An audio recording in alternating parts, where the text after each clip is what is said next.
Imagine being 13 years old, barely a teenager. Now imagine being dragged off a train, accused of a crime you didn't commit, and suddenly staring down the possibility of the death penalty. This isn't a movie. This is the true story of the Scottsboro Boys. In 1931, deep in the Jim Crow South, 9 young African-American boys aged just 13 to 20 were pulled from a train in Alabama and falsely accused of raping 2 white women.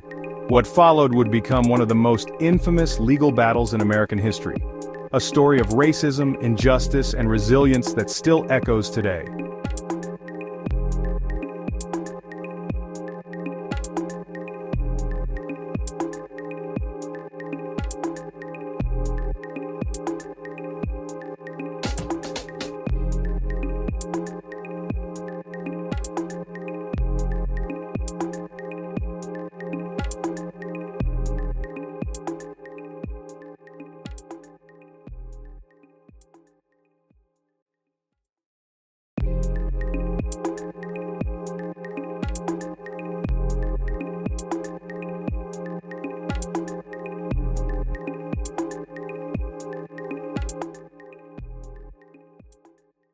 On March 25, 1931, a freight train rattled its way through Paint Rock, Alabama.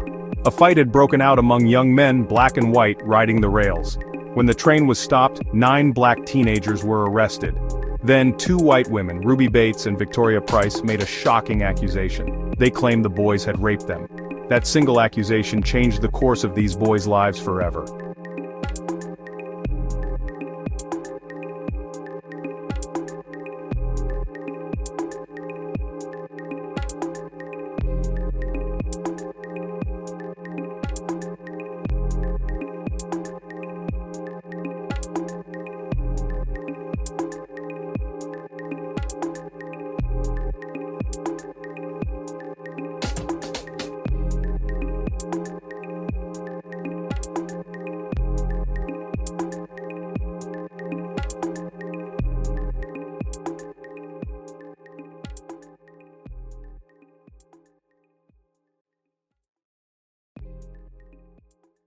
Within just 2 weeks, all 9 boys were rushed into trial.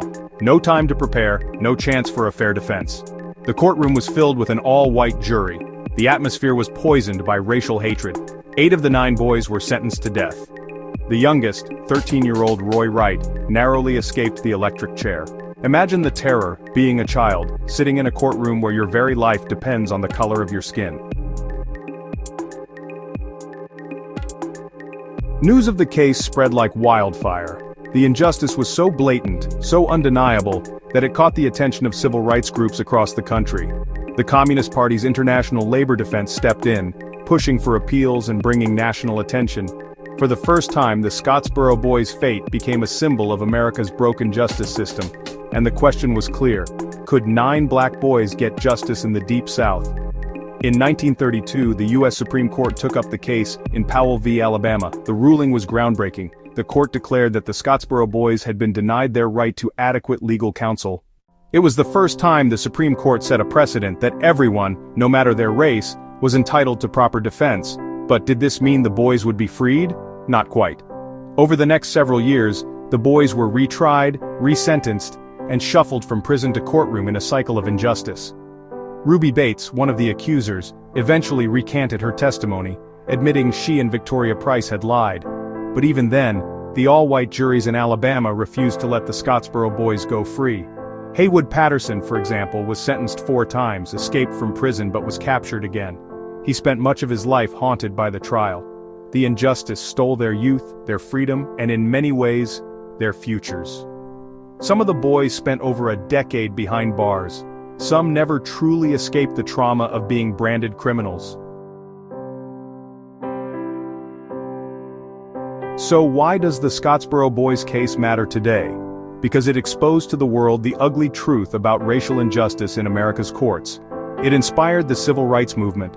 It set the stage for landmark cases that would follow, including Brown v. Board of Education. And it reminds us, justice delayed is justice denied.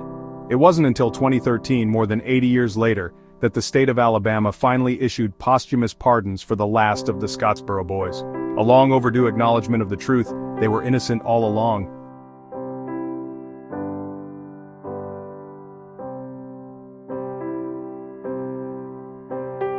So let me ask you, if 9 innocent boys could be railroaded by lies in 1931, how many others, past and present, have been silenced by a system built against them?